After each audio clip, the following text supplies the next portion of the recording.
భారీ పేలుడుతో ఢిల్లీ వణికిపోతుంది. యావత్ భారత్ ఉలిక్కిపడింది. పేలుడుకు గల కారణాలపై ఇంకా దర్యాప్తు జరుగుతున్నా 9 మంది ప్రాణాలు కోల్పోవడం మాత్రం జీర్ణించుకోలేని విషయం. ఎటు చూసినా ఛిద్రమై పడి ఉన్న మృతదేహాలు, ధ్వంసమైన పదుల సంఖ్యలో వాహనాలు. అసలేం జరుగుతుందో తెలియని ప్రాణభయంతో పరుగులు పెట్టిన జనం. నిన్న సరిగ్గా సాయంత్రం 6:52 ఎర్రకోట మెట్రో స్టేషన్ సమీపంలో పేలుడు జరిగింది. తీవ్రంగా గాయపడ్డ 20 మందికి ఎల్ఎన్జేపీ ఆసుపత్రికి తరలించి చికిత్స అందించారు.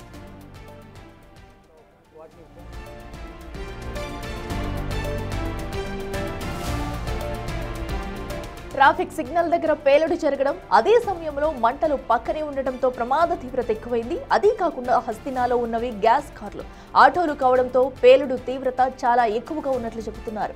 పేలుడుకు గురైన i20 కారు ముక్కలవడం, దాని భాగాలని సుమారు 100 మీటర్ల దూరంలో పడి ఉండటం చూస్తే ఈ ఘటనకు కారణం కేవలం ప్రమాదం కాదని, ఇది ఒక కుట్ర అయి ఉండొచ్చని దర్యాప్తు సంస్థలు అనుమానిస్తున్నాయి.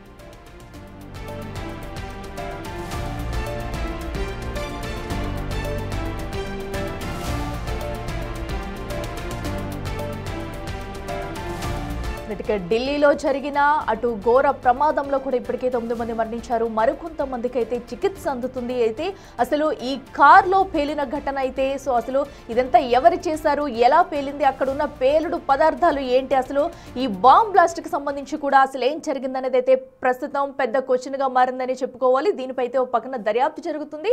ఇక మరింత సమాచారం మా ప్రతినిధి శివ లైవ్ లో అందిస్తారు. శివ, చెప్పండి, ఏదైతే ఎర్రకోట దగ్గర జరిగిన బాంబ్ బ్లాస్ట్ కి సంబంధించి మొత్తం అందరూ కూడా ఎంతలాగా ఆవేదన చెందారనేది చూస్తున్నాము. అయితే కొంతమంది మరణించారు, మరికొంతమందికి అయితే ఇంకా చికిత్స అందిస్తుంది. అసలు ఈ ఘటనకు గల కారణాలు ఇప్పటి వరకు ఏమైనా తెలిసాయా? సో ఘటనా స్థలంలో ఎలాంటి ఆధారాలు లభించాయి? డీటెయిల్స్ అయితే. నిన్న సాయంత్రం ఎర్రకోట సమీపంలో ఎర్రకోట గేట్ నెంబర్ 1 ఇటు ఎర్రకోట మెట్రో స్టేషన్ ఏదైతుందో గేట్ నెంబర్ 4కి మధ్యలో సిగ్నల్ వద్ద నిన్న సాయంత్రం 6:52 సమయంలో ఈ పేలుడు సంభవించింది. ఈ పేలుడు ఘటన పైన దర్యాప్తు సంస్థలు దర్యాప్తు చేస్తున్నాయి. NIA, నేషనల్ ఇన్వెస్టిగేషన్ ఏజెన్సీ, అలాగే anti terrorist squad, Delhi special cell పోలీసులు దర్యాప్తు కొనసాగిస్తున్నారు. ప్రజెంట్ మనం ఈ ఘటనా స్థలం వద్ద ఉన్నాం. మనం వెనుక చూస్తున్న ఈ ప్రాంతంలోని ఈ బాంబ్ బ్లాస్ట్ నిన్న ఈ పేలుడు సంభవించింది. ఈ పేలుడు ఏదైతే ఇక్కడ సిగ్నల్ ఏదైతే చూస్తూ ఉన్నామో ఆ సిగ్నల్ కు పక్కనే కారు ఆగి ఉన్న సమయంలో రన్నింగ్ లో ఈ పేలుడు సంభవించింది.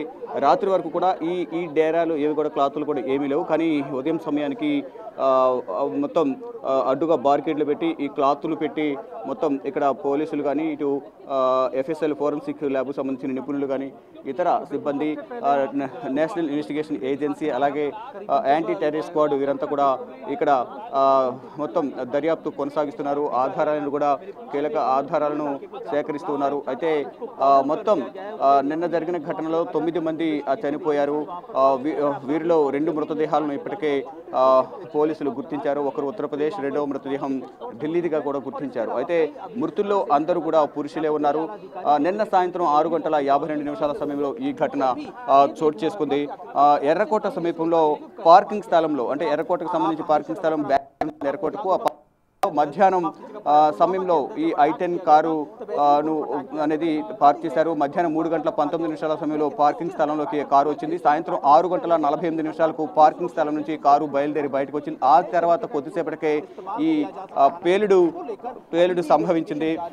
మొత్తం పేలుడు సంభవించింది. ఈ ఎర్రకోటకు పేలుడుకు ఉపయోగించిన కారు ఏదైతే ఉందో గురుగాం RTO వద్ద రిజిస్ట్రేషన్ అనేది చేయబడింది. Car registration number HR26 CE 7674గా కూడా పోలీసులు గుర్తించారు. అయితే ఈ కార్ అనేది మొహమ్మద్ సల్మాన్ పేరు మీద రిజిస్టర్ అయింది. మొహమ్మద్ సల్మాన్ నుండి ఢిల్లీ పోలీసులు సల్మాన్ అరెస్ట్ చేశారు. ఆ తర్వాత అతను ఇప్పటికే కారును అమ్మేశారనేది కూడా పోలీసులకు సమాచారం అందించారు. అతని సల్మాన్ నుంచి తారిక్ అనే వ్యక్తికి, మరొక వ్యక్తికి ఈ కారును విక్రయించారు. అయితే తారిక్ పుల్వామా వాసిగా కూడా పోలీసులు గుర్తించారు. మొత్తంగా పోలీసులు గుర్తించారు. అయితే ఆ కోణంలో తారీఖ్ సంబంధించి కూడా ఆ కోణంలో దర్యాప్తు అయితే ప్రజెంట్ కొనసాగిస్తూ ఉన్నారు. మొత్తంగా ఎక్కడికక్కడ నిన్న బాంబ్ బ్లాస్ట్ జరిగిన తర్వాత పటిష్టమైన భద్రతను ఏర్పాటు చేశారు. మొత్తం ఢిల్లీ వ్యాప్తంగాను దేశవ్యాప్తంగా కూడా హై అలర్ట్ జారీ చేశారు. ఏదైతే ఈ క్లాత్స్ వైట్ క్లాత్స్ బార్కెట్లు అయితే కనిపిస్తున్నాయో దీని వెనకే ఈ బాంబ్ బ్లాస్ట్ జరిగిన ప్రాంతం.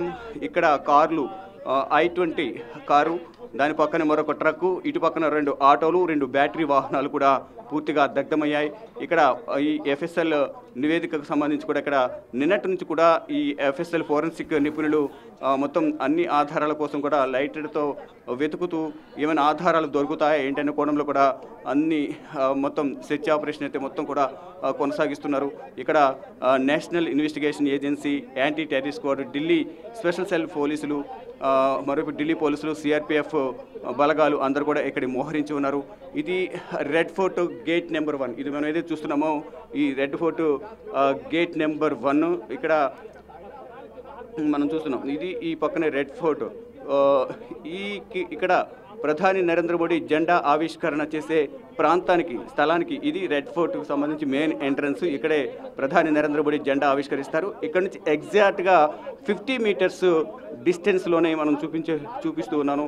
ఈ 50 మీటర్స్ డిస్టెన్స్లోనే ఇక్కడ ఈ బ్లాస్ట్ అనేది జరిగింది. ఇది రాకపోకలు అనేది ఎక్కువగా కొనసాగుతూ ఉంటాయి, రద్దీగా ఉంటుంది. అందులో నిన్న సోమవారం మరోవైపు రెడ్ ఫోర్ట్కి ఎక్కువగా సందర్శనకు వస్తూ ఉంటారు. మరోవైపు ఇక్కడ హిందూ, ముస్లిం అలాగే సిక్కులకు సంబంధించిన ఆలయాలు కూడా ఇక్కడ ఉన్నాయి, గురుద్వారా కానీ మసీద్ కానీ. మరోవైపు ఈ హిందూ దేవాలయం కానీ ఇవన్నీ కూడా ఉన్నాయి. ఇక్కడికి దర్శనానికి వస్తూ ఉంటారు. ఇది మెట్రో స్టేషన్ గేట్ నెంబర్ 4. మెట్రోది గేట్ నెంబర్ 4 ఇక్కడ ఉంటుంది. మనం చూస్తున్నాం అక్కడ పోలీసులు, అక్కడ ట్యూబ్ లైట్స్ ఏవైతే కనిపిస్తున్నాయో అది మెట్రోకి అండర్ గ్రౌండ్ మెట్రో ఉంటుంది. ఇక్కడ ఎంట్రన్స్ అది లోపలికి వెళ్ళడానికి gate number 4, metro gate number 4.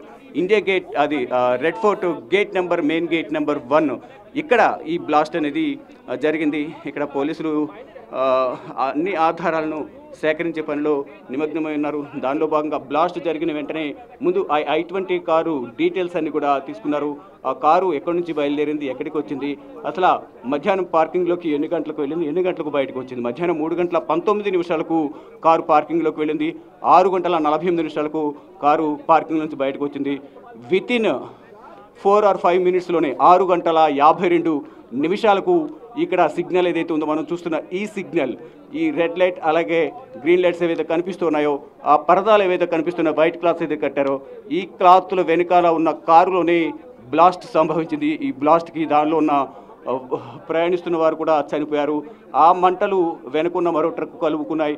దాని పక్కనే బ్యాటరీ వెహికల్స్, 2 CNG ఆటోలు కూడా ఉన్నాయి. వాటి కూడా ఈ మంటలు వ్యాపించడంతో అవి కూడా దగ్ధమయ్యాయి. ఇక ఈ బ్లాస్ట్ జరిగిన వెంటనే FSL టీం, మెడికల్ టీం అలాగే clues teams, anti terrorist squad, మరోవైపు నేషనల్ ఇన్వెస్టిగేషన్ ఏజెన్సీ ఇలా ప్రతి ఒక్కరు కూడా ఆధారాలను సేకరించే పనిలో నిమగ్నమై ఉన్నారు. ఎప్పటికప్పుడు కేంద్ర హోంమంత్రి అమిత్ షా పోలీసు ఉన్నతాధికారులకు ఫోన్ చేసి వివరాలు సేకరిస్తూ ఉన్నారు. అయితే ఈ పుల్వామా అని ఏదైతే అడ్రస్ ఉందో ఈ RTO రిజిస్ట్రేషన్కి సంబంధించి కానీ ఈ పుల్వామాకు సంబంధించిన ఇక్కడ రిజిస్ట్రేషన్ చేయడం, అక్కడ డాక్యుమెంట్స్ అనేవి ఫేక్ డాక్యుమెంట్స్ ఇచ్చారా, అసలు ఒరిజినల్ డాక్యుమెంట్స్ ఇచ్చారా, ఈ తారిక్ అనే వ్యక్తి ఎవరు, నిజంగా తారికేనా, లేకపోతే అవి కూడా ఫేక్ డాక్యుమెంట్స్ క్రియేట్ చేశారా. ఆ తారిక్ అనే వ్యక్తి పుల్వామా అడ్రస్తో ఉన్న డాక్యుమెంట్స్ను సమర్పించారు. అయితే మొహమ్మద్ సల్మాన్ ఎప్పుడో ఆ కారును విక్రయించారు. అది కమర్షియల్ వెహికల్, HR రిజిస్ట్రేషన్ ఉన్న వాహనం.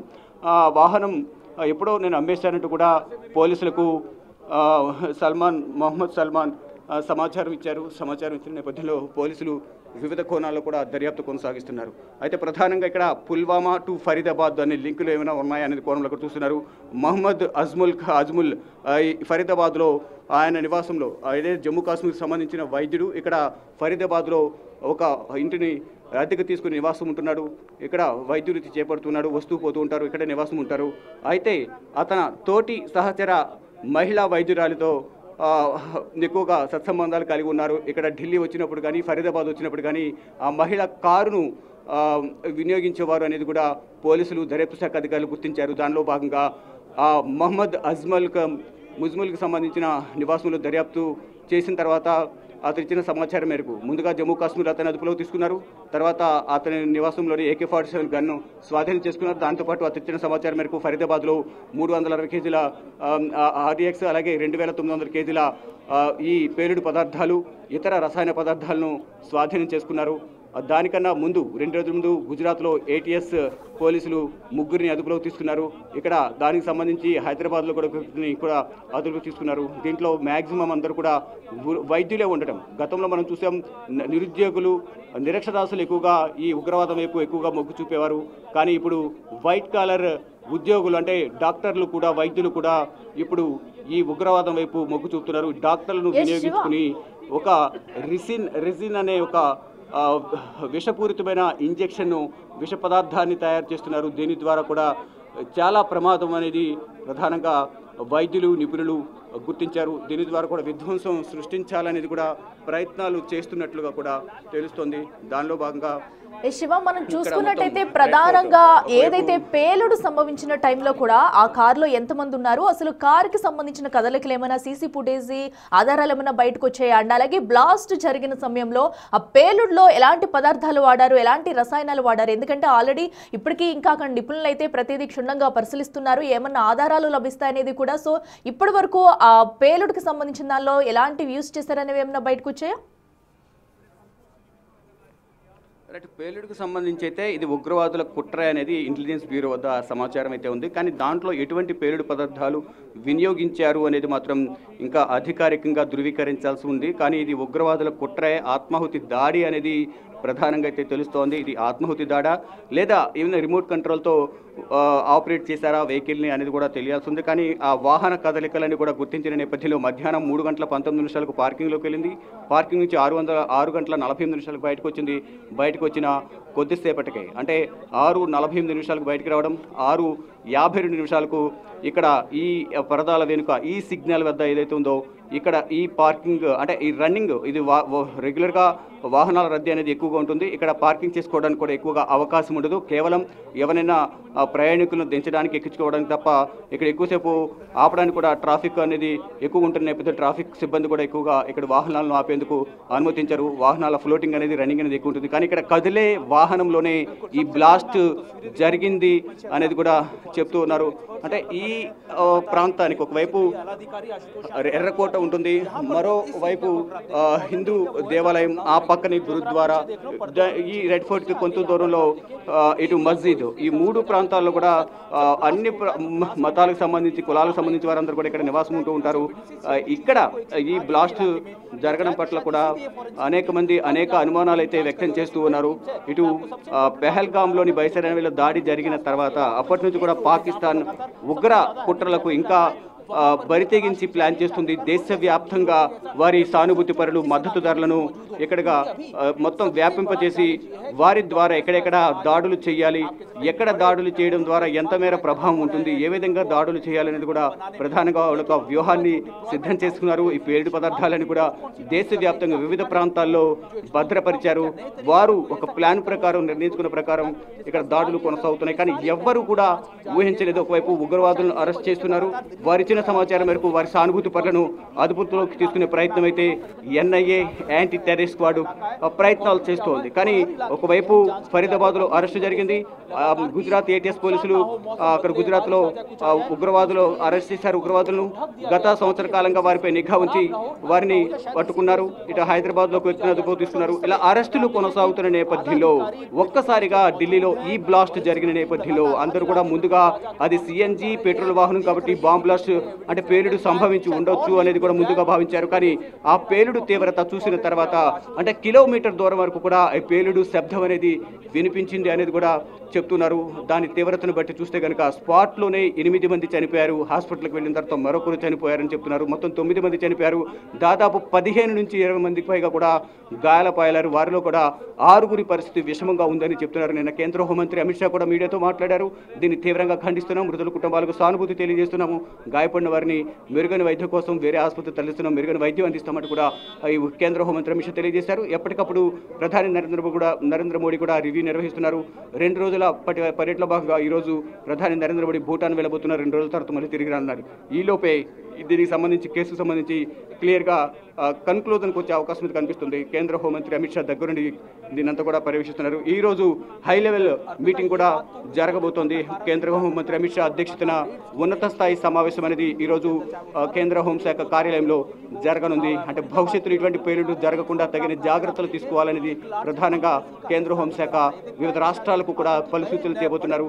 ఢిల్లీలో ఈ బ్లాస్ట్ జరిగిన తర్వాత అన్ని రాష్ట్ర ప్రభుత్వాలకు అలర్ట్లు జారీ చేశారు.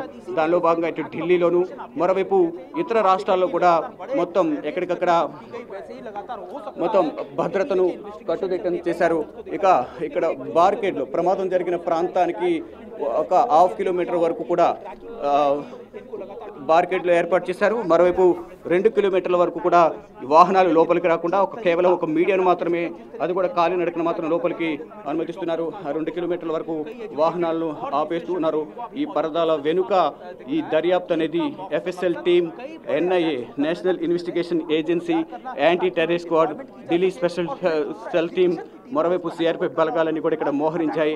మళ్ళా ఎటువంటి అవాంఛనీయ ఘటనలు జరగకుండా ఉండే విధంగా చర్యలు తీసుకుంటున్నారు. ఈ బ్లాస్ట్ జరిగిన వెంటనే bomb disposal team, national security guard team కూడా ఇక్కడికి వచ్చి ఈ NSG మొత్తం దగ్గరుండి స్నైపర్ డాగ్స్ ఏవైతే ఉన్నాయో వాటి ద్వారా మొత్తం తనిఖీలు నిర్వహించారు. ఒకవేళ అంటే పేలని పదార్థాలు ఏమైనా ఉన్నాయా, ఇంకా పేలుడు పదార్థాలు ఏమైనా ఉన్నాయా, వాటిని ఏ విధంగా నిర్వీర్యం చేయాలి అనేది దగ్గరుండి NSG కమాండోస్, NSG బృందం నిన్న రాత్రి అంతా కూడా దగ్గరుండి ఇక్కడ అంతా కూడా సెర్చ్ ఆపరేషన్ నిర్వహించారు. సెర్చ్ నిర్వహించిన తర్వాత మొత్తం తనిఖీలు చేసిన తర్వాత వారు ఇక్కడ నుంచి కొన్ని శాంపిల్స్ సేకరించి ఇక్కడ నుంచి వెళ్ళిపోయారు. ఇక మిగతా టీంలు ఇటు ATS కానీ, NIA కానీ, FSL కానీ ఈ టీమ్స్ అన్ని కూడా ప్రజెంట్ దర్యాప్తు కొనసాగుతున్నాయి. ఇక్కడ రాత్రి వరకు ఆ మిడిల్ వరకు కూడా మీడియాను అనుమతించారు. మళ్ళీ ఇప్పుడు టెర్రరిస్టుల అరెస్టు తర్వాత ఈ పేలుళ్లు సంభవించడం కూడా పలు అనుమానాలకి తావిస్తుందని చెప్పుకోవాలి. సో అసలు ఈ బ్లాస్ట్ దేనికి సంబంధించిన అనేది కూడా ఒక పక్కన అయితే ఇప్పటికీ ఇన్వెస్టిగేషన్ అయితే జరుగుతుంది. మరి దీనికి సంబంధించి ఈ రోజు అధికారులు వివరాలు వెల్లడించే అవకాశం ఉందా? ఎందుకంటే ఇప్పటికే ఆల్మోస్ట్ ఘటనా స్థలంలో కూడా సో అధికారులు అయితే అక్కడ ప్రతిదీ క్షుణ్ణంగా పరిశీలిస్తున్నారు. సో అనంతరం కూడా దీనికి సంబంధించి వివరాలు వెల్లడించే అవకాశం ఉందా? అలాగే ఈరోజు ఢిల్లీ మొత్తంగా కూడా ఏ ప్రాంతాల్లో పోలీసులు ఎలాంటి చర్యలు తీసుకుంటున్నారు, ఎలాంటి నిఘా పెట్టారు? ఢిల్లీ వ్యాప్తంగా కూడా ఎప్పుడైతే ఈ టెర్రరిస్టులను అరెస్ట్ చేస్తున్నారో అప్పుడే అంతా అలర్ట్ జారీ చేశారు. మరోవైపు బ్లాస్ట్ జరిగిన తర్వాత మరింత కట్టుదిట్టమైన భద్రతను కూడా ఏర్పాటు చేశారు. నిన్న ఇదే ప్రాంతానికి ప్రధాని నరేంద్ర మోడీ కూడా ఇక్కడ పరిశీలనకు రావాల్సి ఉంది. కానీ కొన్ని కారణాల వల్ల ప్రధాని నరేంద్ర మోడీ ఈ పేలుడు సంభవించిన ప్రాంతానికి రాలేదని కూడా ఉన్నత స్థాయి అధికార వర్గాలు చెప్తున్న ఇటు PMO కార్యాలయం నుంచి కూడా సమాచారం అయితే అందుతోంది. అయితే ఈ టెర్రరిస్టులను అరెస్ట్ చేసిన తర్వాతే ఈ బ్లాస్ట్ జరిగింది. కానీ వారిని టెర్రరిస్టులను అరెస్ట్ చేయకపోతే ఇంకా ఏ ప్రాంతాల్లో దాడులు చేసేవారు, ఎక్కడ బాంబ్ బ్లాస్టులు జరిగాయనేది కూడా ఊహకందని విధంగా కూడా ఊహించడానికే చాలా భయంగా ఉంది అనేది కూడా పోలీసు వ్యవస్థ చెబుతోంది. దానిలో భాగంగా ఏదైతే ఇప్పుడు వాహనం I-20 వాహనం ఏదైతే చెప్తున్నామో కారు పార్కింగ్కి వెళ్ళడం 3 గంటల 19 నిమిషాలకు, బయటకు 6 గంటల 48 నిమిషాలకు వచ్చింది, 7 గంటల 52 నిమిషాలకు బ్లాస్ట్ జరిగింది. అయితే ఈ కారు డీటెయిల్స్ అని చెక్ చేస్తే మొహమ్మద్ సల్మాన్గా గుర్తించారు. కానీ నేను ఎప్పుడో ఈ కారును విక్రయించానంటూ కూడా ఆయన చెప్పడంతో తారిక్ అనే వ్యక్తికి కారును విక్రయించారు. ఫేక్ డాక్యుమెంట్స్తో ఈ కారును కొన్నట్లు గుర్తించారు. అయితే తారిక్ ఇచ్చిన డీటెయిల్స్ ఏవైతే ఉన్నాయో పుల్వామాలో తాను నివాసం ఉంటున్నట్లుగా డీటెయిల్స్ ఇచ్చారు. ఆ డీటెయిల్స్ ఆధారంగా ఇప్పటికే పుల్వామాలో కూడా ఎంక్వైరీ చేస్తున్నారు. అటువంటి తారిక్ అక్కడ నివాసం ఉంటున్నాడా, వారి కుటుంబ సభ్యులు ఏంటి, వారి బ్యాక్గ్రౌండ్ ఏంటి అనేది కూడా మొత్తం నేర చరిత్ర ఏమైనా ఉందా అనే కోణంలో వివిధ కోణాలు కూడా అక్కడ దర్యాప్తు కొనసాగిస్తున్నారు. తారిక్ అయితే వెహికల్ తీసుకున్నారు, కానీ తారిక్ అదే వెహికల్లో ఉన్నాడా లేదా అనే కోణంలో కూడా దర్యాప్తు కొనసాగిస్తున్నారు. తారిక్ ఫోటో కూడా సోషల్ మీడియాలో రిలీజ్ చేశారు. ప్రసార మాధ్యమాలు కూడా తారిక్ ఫోటో అయితే డిస్ప్లే చేస్తూ ఉన్నారు. అయితే నిజంగానే ఆ కారు తారిక్ పేరు మీద ఉంటే ఆ కారులో తారిక్ ఉన్నాడా లేదా అనే కోణంలో కూడా లోతైన దర్యాప్తు అయితే కొనసాగిస్తున్నారు. పుల్వామా టు ఇప్పుడు లింక్ అనేది ప్రధానంగా పుల్వామా టు ఫరీదాబాద్గా లింకు ఏమైనా ఉందా? ఇప్పుడు పుల్వామాకు సంబంధించిన తారీఖు ఇటు ఫరీదాబాద్లో అరెస్ట్ అయిన జమ్మూ కాశ్మీర్కి చెందిన మొహమ్మద్ అజ్మల్ కు సంబంధం ఏమైనా ఉందా, వైద్యుడు అజ్మల్కు ఏమైనా సంబంధం ఉందా అనే కోణంలో కూడా దర్యాప్తు కొనసాగుతుంది. అంటే పుల్వామా మరొక జమ్మూ కాశ్మీర్ రెండు పరిసర ప్రాంతాల్లోనే దగ్గరలోనే ఉంటాయి కాబట్టి ఇటు పుల్వామా అటు మరోవైపు జమ్మూ కాశ్మీర్ సంబంధించిన మొహమ్మద్ అజ్మల్ ఇద్దరు కూడా ఏమైనా సత్సంబంధాలు కలిగి ఉన్నారా ఏంటి అనే కోణంలో కూడా ఇప్పుడు దర్యాప్తు కొనసాగుతుంది. ఒకవైపు పుల్వామా ఇప్పటికీ ఒక ప్రత్యేక బృందం అక్కడికి వెళ్ళి తారిక్ నివాసానికి అక్కడ వివరాలు సేకరిస్తున్నట్టు తెలుస్తుంది. మరోవైపు ఈ జమ్మూ కాశ్మీర్లో అరెస్ట్ అయిన ఫరీదాబాద్లో ఉంటున్న మహమ్మద్ ముజ్మల్, మరోవైపు అతని స్నేహితురాలు మహిళా వైద్యురాలు కారు ఏదైతే వినియోగిస్తున్నారు ఫరీదాబాద్లో ఉంటూ ఆ మహిళా వైద్యురాలను కూడా పోలీసులు అదుపులో తీసుకుని విచారిస్తున్నారు. వారి నుంచి కీలక సమాచారం రాబడుతూ ఉన్నారు. అయితే ఎక్కడెక్కడ బాంబ్ బ్లాస్టులకు ప్లాన్ చేశారు అంటే ఢిల్లీని భయభ్రాంతులకు గురి చేసేందుకు 2,900 కేజీల 2,900 కేజీలకు సంబంధించిన పేలుడు పదార్థాలను కూడా వారు సిద్ధంగా ఉంచుకున్నారు. రసాయన పదార్థాలను, మరోవైపు వైద్యులను ఎంచుకోవడానికి ప్రధాన కారణం ఏంటి అనే కోణంలో కూడా దర్యాప్తు కొనసాగిస్తున్నారు. అయితే ఈ వైద్యులను ఎంచుకుని విషపూరితమైన ఇంజెక్షన్లు తయారు చేయడం ద్వారా ప్రజలను ఇబ్బందులకు గురి చేయాలి. ఈ విష పదార్థం ఏదైతే ఉంటుందో రెసిన్ అనే ఇంజెక్షన్ తయారు చేయడం ద్వారా ఇదొక విష పదార్థం, దాని ద్వారా చాలా ప్రాణ నష్టం జరుగుతుంది అనేది కూడా చెప్తూ ఉన్నారు. ఈ కోణంలోనే ఇక్కడ ఈ వైద్యుల ద్వారా విషపూరితమైన కొన్ని ఇంజక్షన్లు తయారు చేయించడం, అవి ప్రయోగించి మారణ హోమం సృష్టించాలి అనేది కూడా ప్రధానంగా భావించినట్లుగా కూడా దర్యాప్తు అధికారుల విచారణలో తేలినట్లుగా కూడా తెలుస్తోంది. మొత్తం బారికేడ్లను ఏర్పాటు చేసి ఎక్కడికక్కడ ఎవరిని కూడా ఇటువైపుకు అనుమతించడం లేదు. పోలీస్ బృందం మొత్తం ఇరువైపులు కూడా బార్కెట్లను ఏర్పాటు చేశారు. శివ, అటు మనం చూసుకున్నట్టయితే ఇటు ఢిల్లీ పేలుడు తర్వాత కూడా పలు రాష్ట్రాలను కూడా అప్రమత్తం చేశాయి. అటు విశాఖ కానివ్వండి, హైదరాబాద్ కానివ్వండి, మరి కొన్ని ప్రాంతాల్లో కూడా హై అలర్ట్ ప్రకటించారని చెప్పాలి. మరి ఢిల్లీ వ్యాప్తంగా అటు ఎయిర్పోర్ట్లో కానివ్వండి, రైల్వే స్టేషన్లో కానివ్వండి ఎలాంటి నిఘా పెట్టారు? సో ఏమన్నా అటు ఫ్లైట్స్ కానీ ట్రైన్స్ కానీ ఆపేసే ఛాన్సెస్ ఏమన్నా ఉన్నాయా?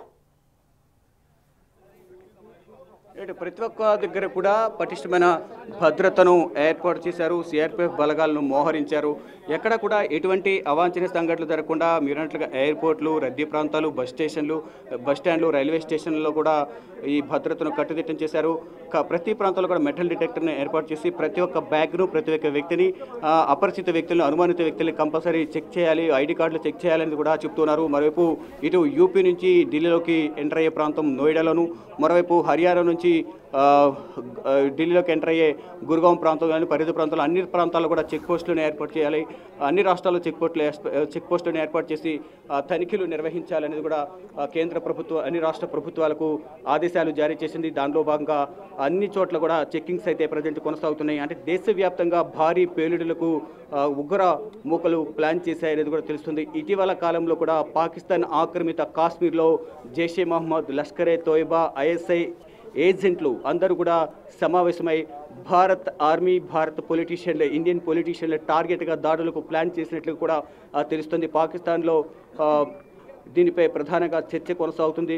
ఈ ఉగ్రవాదులకు పాకిస్తాన్ ప్రభుత్వం, పాకిస్తాన్ ఆర్మీ సహకరిస్తున్నాయి. ఎప్పటికప్పుడు వారికి సహకారం అందిస్తూ వారికి కావాల్సిన ఆర్థిక సహాయాన్ని కూడా అందిస్తున్నట్లుగా కూడా నిఘా వర్గాల వద్ద సమాచారం ఉంది. కానీ ఎటువంటి దాడి జరిగినా ఎదుర్కొనేందుకు మేము సిద్ధంగా ఉన్నామంటూ కూడా భారత ఆర్మీ ప్రకటించింది. దానిలో భాగంగా కుప్వారాలో 3 రోజుల క్రితం కుప్వారాల నుంచి భారత భూభాగంలోకి చొరబడేందుకు ప్రయత్నించిన 2 ఉగ్రవాదులను భారత ఆర్మీ మట్టుబెట్టింది. అంటే నిఘా వర్గాల సమాచారం మేరకు జమ్మూ కాశ్మీర్ పోలీసులు, మరోవైపు సిఆర్పిఎఫ్ బలగాలు, ఇండియన్ ఆర్మీ సంయుక్తంగా సెర్చ్ ఆపరేషన్ నిర్వహించిన క్రమంలో వారికి కనిపించిన ఉగ్రవాదులను పట్టుకునే ప్రయత్నం చేయగా ఎదురు కాల్పులు జరిపారు ఉగ్రవాదులు. ప్రతిగా భారత ఆర్మీ కాల్పులు జరిపిన నేపథ్యంలో ఆ ఉగ్రవాదులు 2 హతమయ్యారు. మరికొంతమంది ఉగ్రవాదులు కూడా జమ్మూ కాశ్మీర్ అడవుల్లో నక్కి ఉన్నారనే సమాచారంతో వారందరినీ కూడా అదుపులో తీసుకునేందుకు కూడా ప్రయత్నాలు చేస్తున్న దానికి సంబంధించి సెర్చ్ ఆపరేషన్ అనేది ఇంకా కొనసాగుతుంది. జమ్మూ కాశ్మీర్ అడవుల్లో అనేక ప్రాంతాల్లో ఈ బండిపురా కానీ, అనంతనాగ్, పుల్వామా, పెహల్గాం,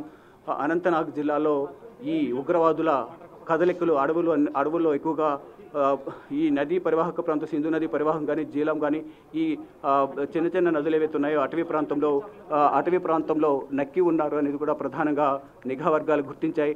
వారిని సమయం చూసి, అదును చూసి పట్టుకునేందుకు ప్రణాళికను సిద్ధం చేస్తున్న దానిలో భాగంగానే వారందరినీ కూడా మట్టు పెడుతున్నారు. ఇదంతా సహించలేని, ఓర్చుకోలేని పాకిస్తాన్ ఉగ్రదాడులు చేసేందుకు ప్రయత్నం చేస్తుంది.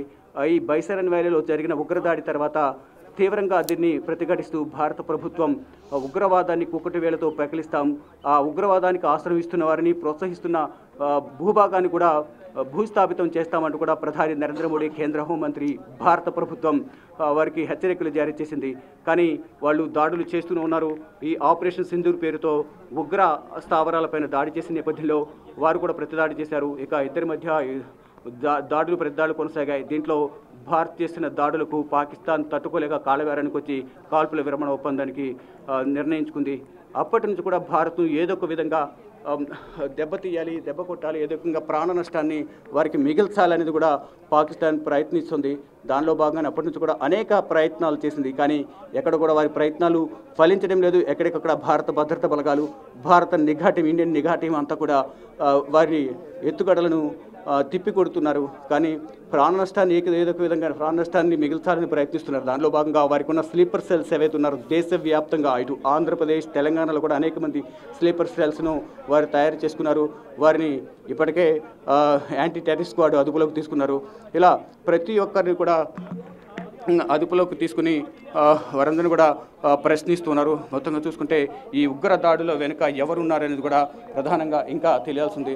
ఇక నిన్న జరిగిన ఈ ఉగ్రదాడిలో ఇప్పటి వరకు అందుతున్న సమాచారం ప్రకారం 9 మంది చనిపోయారు. దాదాపు 20 మంది వరకు కూడా గాయాల పాలయ్యారు.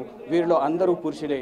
2 మృతదేహాలను గుర్తించి ఒకరు ఉత్తరప్రదేశ్గా, మరొకరిది ఢిల్లీగా గుర్తించారు. వారి మృతదేహాలను వారి కుటుంబ సభ్యులకు అప్పగించేందుకు ప్రయత్నాలు చేస్తున్నారు. అయితే ఈ I-20 కారు నిన్న మధ్యాహ్నం 3:19 పార్కింగ్లోకి వెళ్ళడం, ఈ red fort back side parking ఉంటుంది, అక్కడికి వెళ్ళడం, తర్వాత 6:48 బయటకు రావడం, 6:52 పేలుడు సంభవించడం.